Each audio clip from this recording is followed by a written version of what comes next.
Um acidente tão estranho aconteceu conosco que não posso deixar de anotá-lo, embora seja muito provável que você me veja antes que esses papéis cheguem às suas mãos. Na última segunda-feira, 3 de julho, estávamos cercados por gelo, que cercou o navio por todos os lados, deixando-nos com água apenas o suficiente para flutuar. Nossa situação era um tanto perigosa, principalmente porque estávamos cercados por uma neblina espessa. Decidimos, portanto, permanecer distantes, na esperança de que alguma mudança ocorresse na atmosfera e no clima. Por volta das 2 da tarde, o nevoeiro dissipou-se e observamos, estendendo-se em todas as direções, imensas e irregulares camadas de gelo que pareciam não ter fim. Alguns dos meus companheiros gemeram e eu próprio estava começando a ficar inquieto, quando de repente uma imagem incomum capturou nossa atenção e distraiu nossos pensamentos da situação em que nos encontrávamos. Cerca de 800 metros e em direção ao norte, vimos um veículo baixo, preso a um trenó e puxado por cães. Um ser de aparência humana, mas de estatura gigantesca, sentou-se no trenó e dirigiu os cães. Observamos com a luneta o rápido progresso do viajante, até se perder entre os distantes montes de gelo. Esta visão causou o nosso total espanto.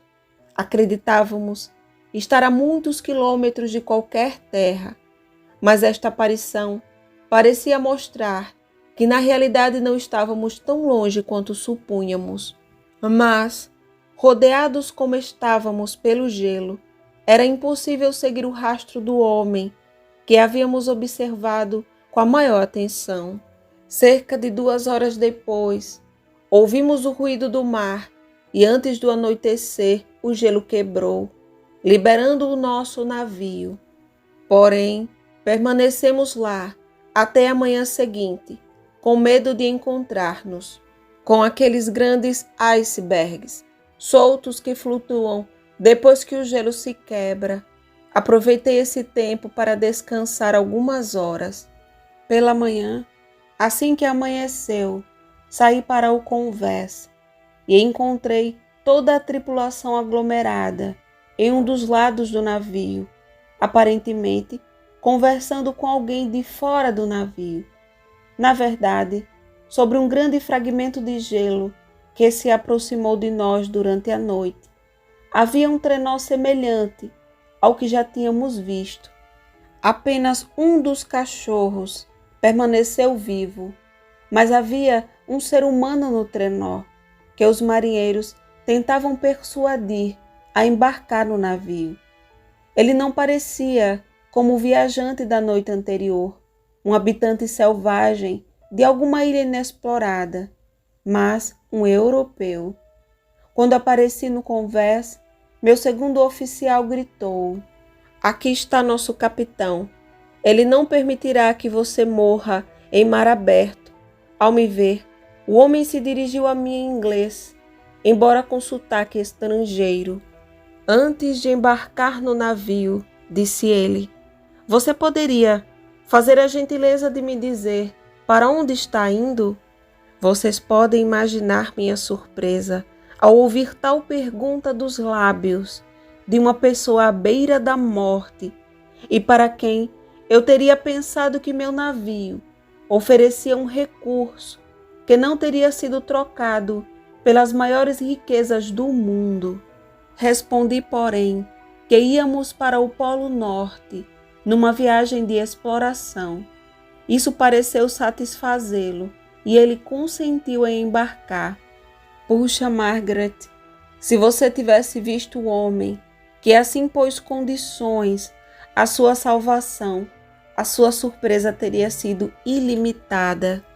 Seus membros estavam quase congelados e seu corpo estava terrivelmente emaciado de fadiga e sofrimento. Nunca vi nenhum homem em condições tão lamentáveis. Tentamos levá-lo para a cabine, mas assim que saiu do ar livre, ele perdeu a consciência. Então levamos de volta ao convés e o reanimamos, esfregando-o com conhaque e forçando-o a beber uma pequena quantidade. Assim que ele voltou a dar sinais de vida, nós o enrolamos em cobertores e o colocamos perto do fogão da cozinha. Aos poucos, ele se recuperou e tomou uma sopa que lhe fez muito bem. 2 dias se passaram assim, sem que ele pudesse falar, e muitas vezes temi que seu sofrimento o tivesse privado da razão.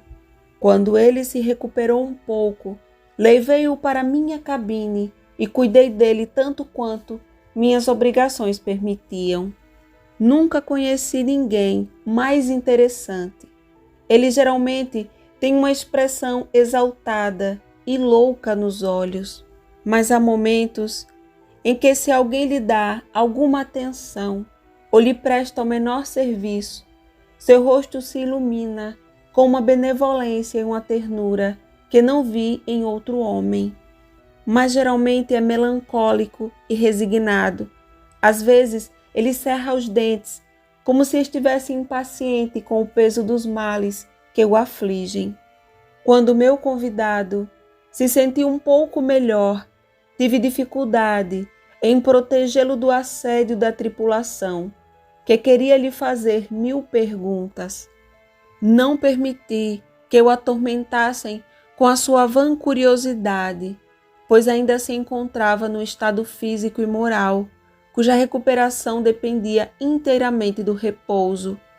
No entanto, numa ocasião, o tenente perguntou-lhe por que tinha chegado tão longe, através do gelo, num veículo tão estranho.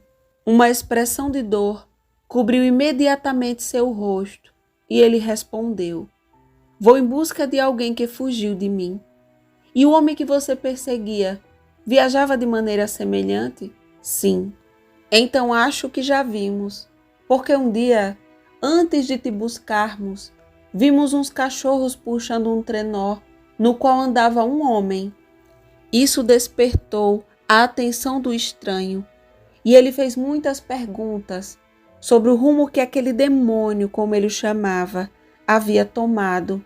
Pouco depois, quando eu estava sozinho comigo, ele me disse: "Sem dúvida, despertei a sua curiosidade, bem como a destas boas pessoas, embora seja demasiado discreto para me fazer qualquer pergunta. Seria impertinente e desumano da minha parte incomodá-lo como eles. E ainda assim, continuou ele, você me resgatou de uma situação estranha e perigosa. Você generosamente me devolveu a vida." Pouco depois, ele quis saber se eu acreditava que o gelo, ao se romper, havia destruído o outro trenó. Respondi que não poderia responder com certeza, pois o gelo só se rompera por volta da meia-noite e o viajante poderia ter chegado a algum lugar seguro antes. Era impossível para mim arriscar qualquer julgamento. A partir desse momento, o estrangeiro demonstrou grande interesse em estar no convés para observar o aparecimento do outro trenó. Consegui convencê-lo a permanecer na cabine, pois ainda está fraco demais para resistir às intempéries. Mas prometi-lhe que alguém vigiará em seu lugar e o notificará assim que qualquer novo objeto aparecer à vista. No que diz respeito a este estranho incidente, este é o meu diário até agora. A saúde do nosso hóspede tem melhorado gradativamente, mas ele quase não fala e parece inquieto quando alguém além de mim entra em sua cabine. Contudo, seus modos são conciliatórios e delicados, que todos os marinheiros estão interessados em sua condição, apesar de quase não terem tido nenhum relacionamento com ele. De minha parte, Começo a amá-lo como a um irmão, e sua tristeza constante e profunda me enche de piedade e simpatia. Ele deve ter sido uma pessoa muito nobre no passado, pois apesar de quebrado como está agora, ele ainda é muito interessante e gentil. O carinho que sinto pelo meu hóspede aumenta a cada dia. Ele desperta minha piedade e minha admiração a extremos surpreendentes. Como posso ver uma criatura tão nobre, destruída pela miséria, sem sentir a dor mais premente? Ele é tão doce e ao mesmo tempo tão sábio. Ele tem uma mente muito cultivada e quando fala, embora escolha cuidadosamente as palavras, elas fluem com velocidade e eloquência incomuns. Ele está bem recuperado da doença e caminha continuamente pelo convés, atento ao aparecimento do trenó que o precedeu. No entanto, embora entristecido, ele não está tão imerso em seu próprio infortúnio a ponto de não se interessar profundamente pelos assuntos dos outros. Ele me fez muitas perguntas sobre meus propósitos e eu lhe contei minha pequena história com toda sinceridade. Ele pareceu satisfeito com minha franqueza e sugeriu diversas mudanças em meus planos que considerei extremamente úteis. Não há pedantismo em seus modos, mas tudo o que ele faz parece nascer apenas do interesse que ele sente instintivamente pelo bem-estar de todos aqueles que o rodeiam. Esses paroxismos passam como uma nuvem diante do sol, embora seu desânimo nunca o abandona. Fiz todos os esforços para ganhar sua confiança e espero ter tido sucesso. Um dia, mencionei a ele meu eterno desejo de encontrar um amigo que pudesse simpatizar comigo e me orientar com seus conselhos. Eu lhe disse que ele não era o tipo de homem que ficaria ofendido com conselhos. Sou autodidata e talvez não confie muito na minha própria capacidade.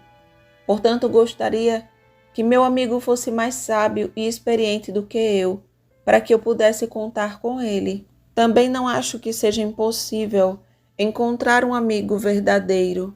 Concordo com você, respondeu o estrangeiro, que a amizade é algo não apenas desejável, mas possível. Certa vez tive um amigo, o mais nobre dos seres humanos, e por isso estou qualificado para julgar a respeito de amizade. Você tem esperança, e o mundo diante de você é seu.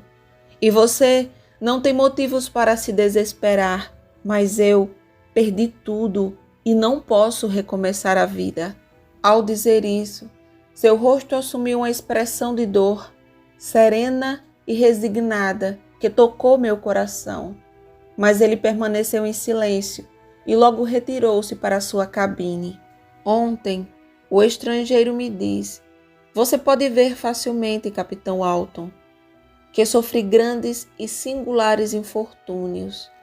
Certa vez, decidi que a memória desses males morreria comigo, mas você me induziu a mudar meus propósitos.